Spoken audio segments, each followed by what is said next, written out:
Making It Work is brought to you by WealthSimple, which gives everyone access to simple, affordable investing on cruise control.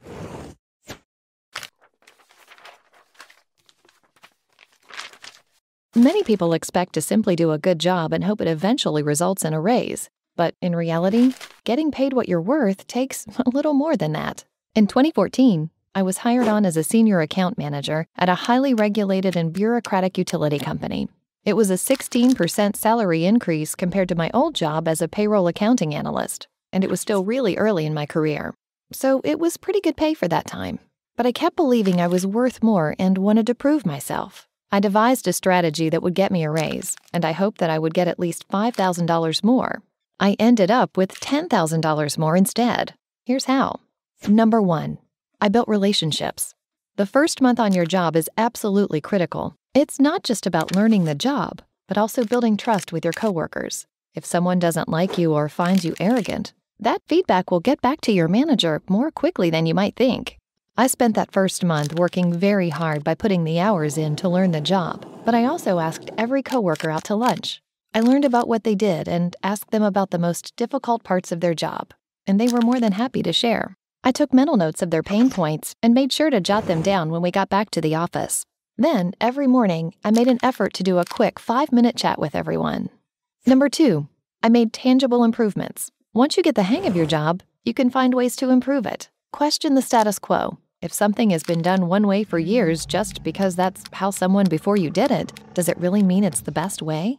2 months into the job, I started seeing ways that I could improve upon my position by creating dashboards to track metrics and macros to automate some of the work. For instance, my boss wanted to show upper management what was going on in the organization and how many things our team was resolving. So I told him I'd work on a dashboard that would summarize all the data to allow our leadership to easily understand the work.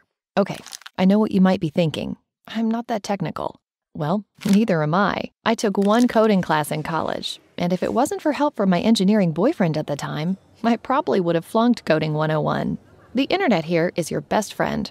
I Googled the things I could automate, pieced together code, and kept testing it until it finally worked.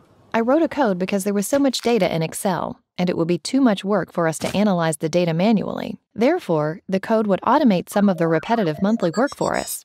The automation was done in Excel via a macro, and I just created a few buttons that would automatically update the dashboard on a monthly basis. Also, since I had built relationships already, I asked a few coworkers who knew some coding to check my work for me. Being new, everyone was more than willing to help. Number 3, I helped others.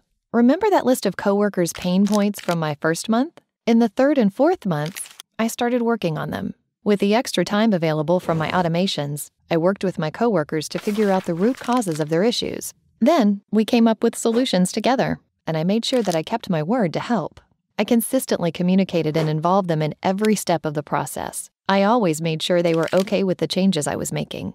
This is really the key to success. Not only had I built personal relationships, but now I'd built working relationships where they trusted me. And since I saved them time, this positive feedback would be shared with everyone else, including my manager.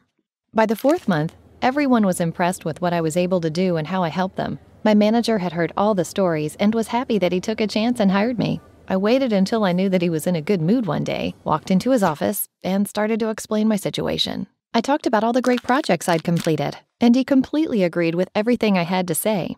At the end, I asked if I could receive a raise for my good work. Optimistically, he told me that he would think about it and see what he could do.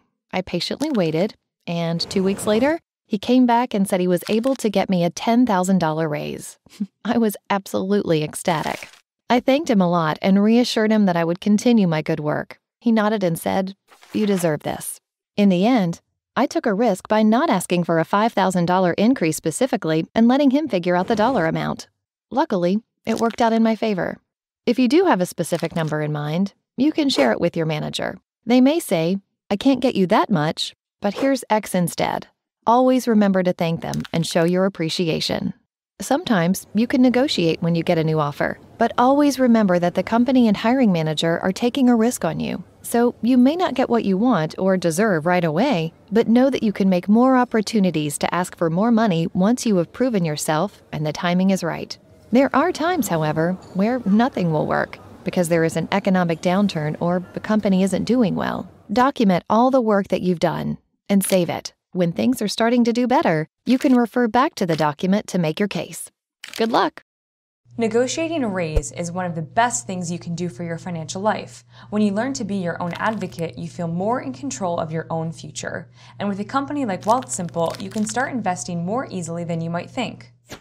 WealthSimple is online investing that's as simple and human as it gets. In just 5 minutes, they'll build you a custom portfolio to fit your personal goals and timeline. Just answer a few easy questions and they'll manage your money for you on autopilot. Set it, forget it, and let your money grow in the background. You can turn on automatic deposits as well as set up a smart savings account with higher rates than big banks for your shorter-term goals, your wedding, your next great adventure, or that handbag you need.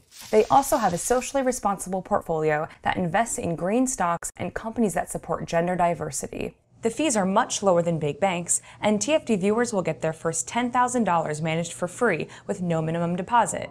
Check them out at wealthsimple.com/TFD or use the link in our description. There are no account minimums, and it only takes a few minutes to start. No excuses.